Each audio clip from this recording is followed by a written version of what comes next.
Assalamualaikum warahmatullahi wabarakatuh. Perkenalkan, saya Anggita Dwi Ramadan Hardianti dengan NIM 20507602611111016. Saya dari kelas reguler 2, kelompok 1 keperawatan desa 2. Jadi, di sini saya akan menayangkan video terkait dengan pemasangan IV kateter dan pemberian cairan IV. Baiklah, sebelumnya saya akan bertanya kepada kolega semua. Apa sih tujuan dilakukannya pemasangan IV kateter itu? Untuk apa? Jika penasaran, yuk simak video setelah ini. Nah, jadi tujuan dilakukannya pemasangan IV kateter itu berdasarkan Potter dan Perry tahun 2006 dibedakan berdasarkan dua. Yang pertama berdasarkan maintenance therapy dan yang kedua berdasarkan replacement therapy. Nah, untuk yang pertama yaitu berdasarkan maintenance therapy ditujukan untuk memenuhi kebutuhan nutrisi dan cairan harian. Yang kedua yaitu ditujukan pada pasien dengan intake oral yang buruk. Yang ketiga ditujukan kepada pasien dengan persiapan operasi dan pasien post operasi. Nah, sedangkan tujuan pemasangan IV kateter berdasarkan replacement therapy itu ditujukan untuk menyeimbangkan kondisi cairan seperti dehidrasi, pendarahan, trauma, muntah, diare, kulit kering, nasogastric suction, dan pasien dengan luka bakar.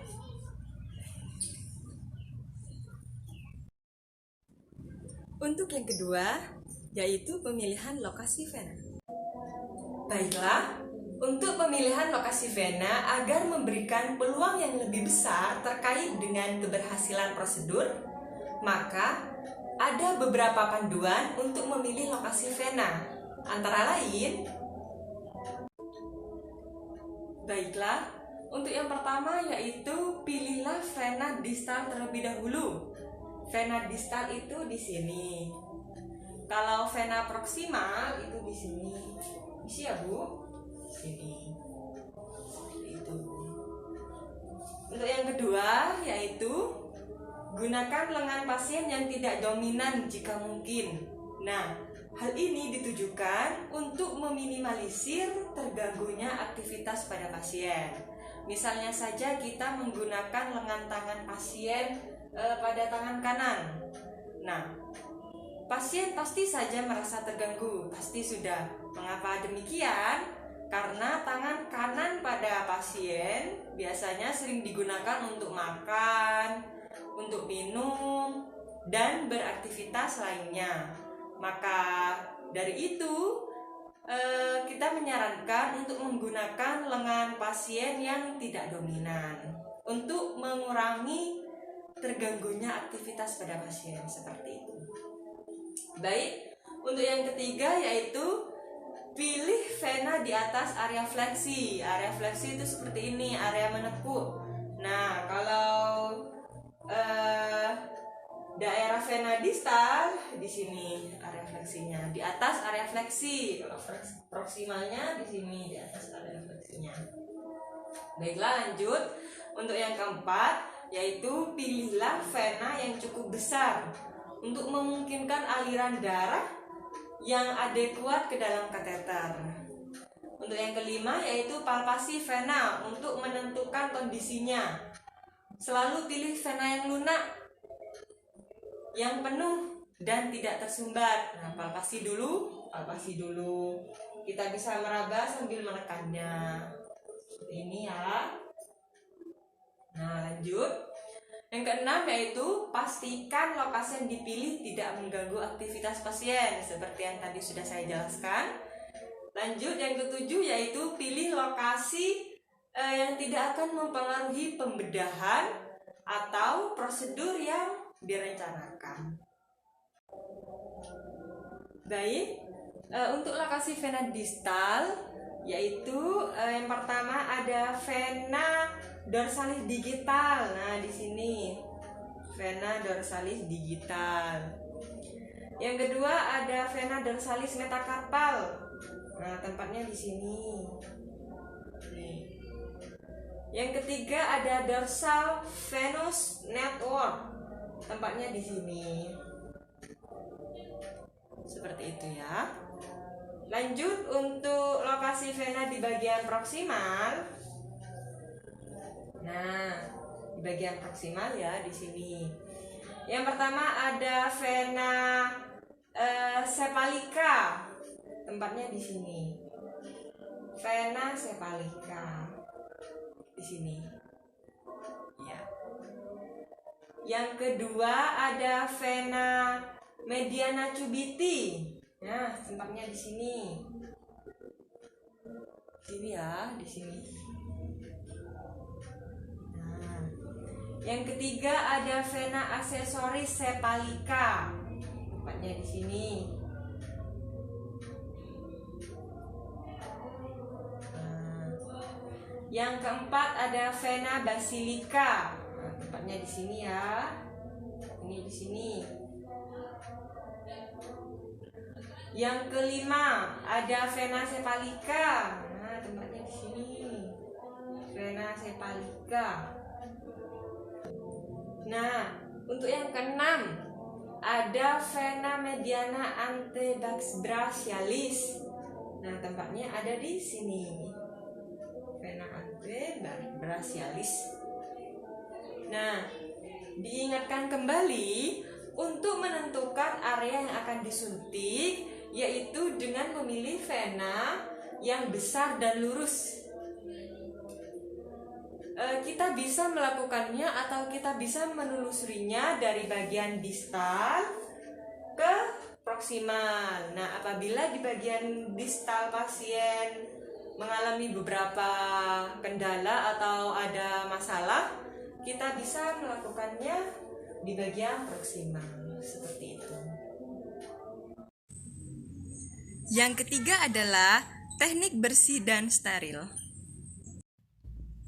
Prinsip bersih dan steril. Untuk prinsip steril berarti tidak terkontaminasi oleh mikroorganisme seperti bakteri, kuman, maupun kotoran. Contohnya pada saat melakukan teknik pemasangan IV kateter. Sedangkan prinsip bersih berarti terbebas dari polutan besar yang tampak oleh mata seperti darah, kotoran, maupun noda.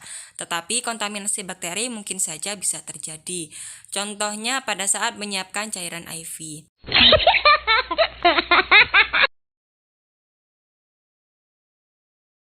Di sini saya akan mereview tentang video 5 terkait dengan pemasangan IV kateter dan pemberian cairan IV. Sebelumnya, saya izin akan share screen videonya terlebih dahulu.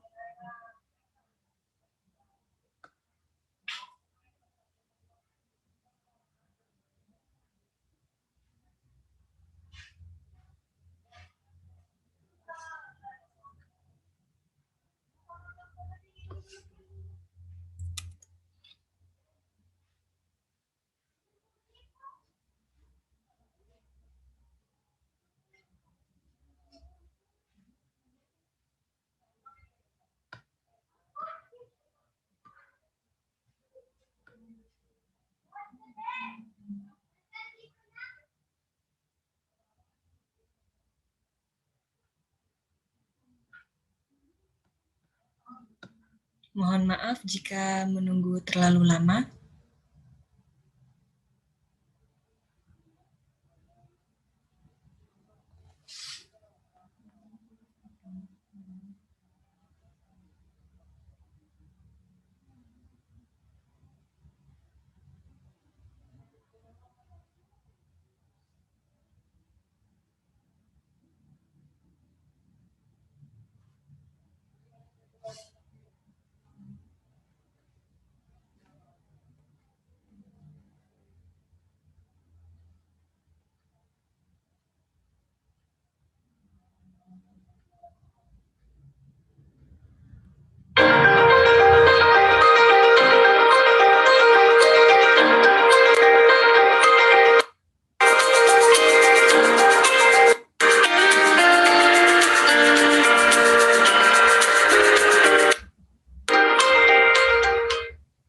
Baiklah, dari penayangan persiapan alat, beberapa alat sudah dipersiapkan dengan baik, dan yang menjadi poin plus, video tersebut dilengkapi dengan tempat limbah medis.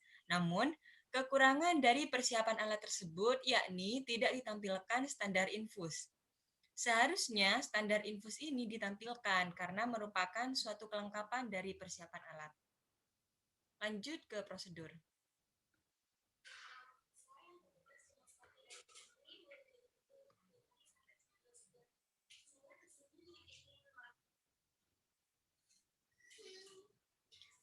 Nah, di sini perawat langsung memakai sarung tangan bersih. Seharusnya prosedur yang pertama yaitu perawat harus mencuci tangan dengan 6 langkah menggunakan teknik hand wash atau hand rub.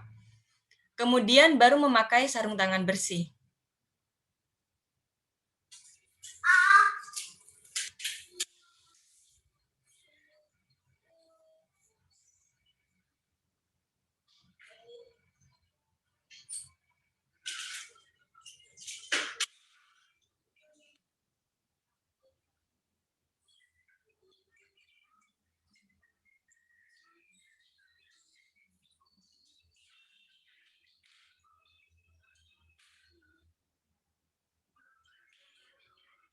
Nah, di sini pada video ini terlihat bahwa infus setnya terjatuh ke bawah atau ke lantai.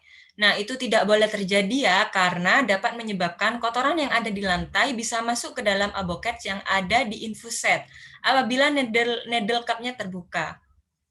Ini tidak boleh terjadi ya. Lanjut. Buka lorongnya pelan-pelan sampai diisi selangnya.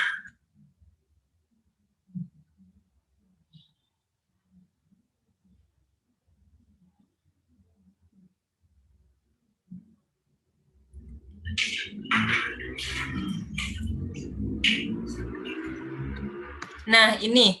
Pada saat menggunakan sarung tangan steril, tangan perawat harus dalam keadaan steril. Pada video tersebut, tangan perawat menyentuh meja. Harusnya tidak boleh, dan didahulukan untuk membersih tangan terlebih dahulu, mencuci tangan terlebih dahulu. Baru menggunakan sarung tangan steril.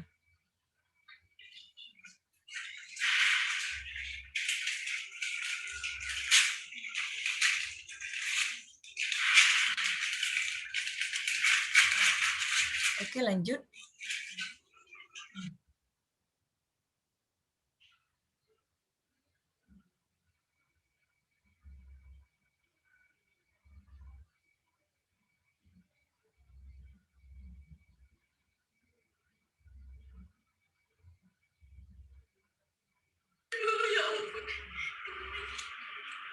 Nah, ini lagi.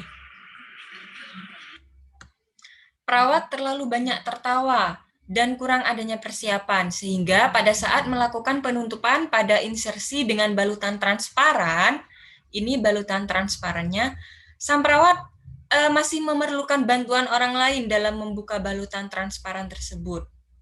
Sehingga masih kurang ya persiapan dari perawatnya.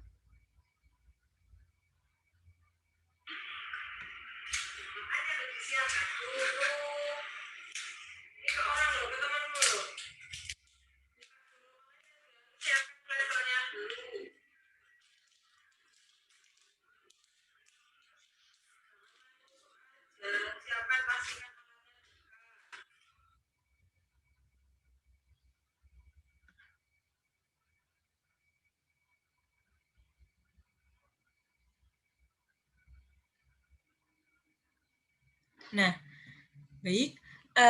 Koreksi lagi dari video tersebut, yaitu tidak menampilkan cara melepas sarung tangan dan mencuci tangan dengan teknik 6 langkah.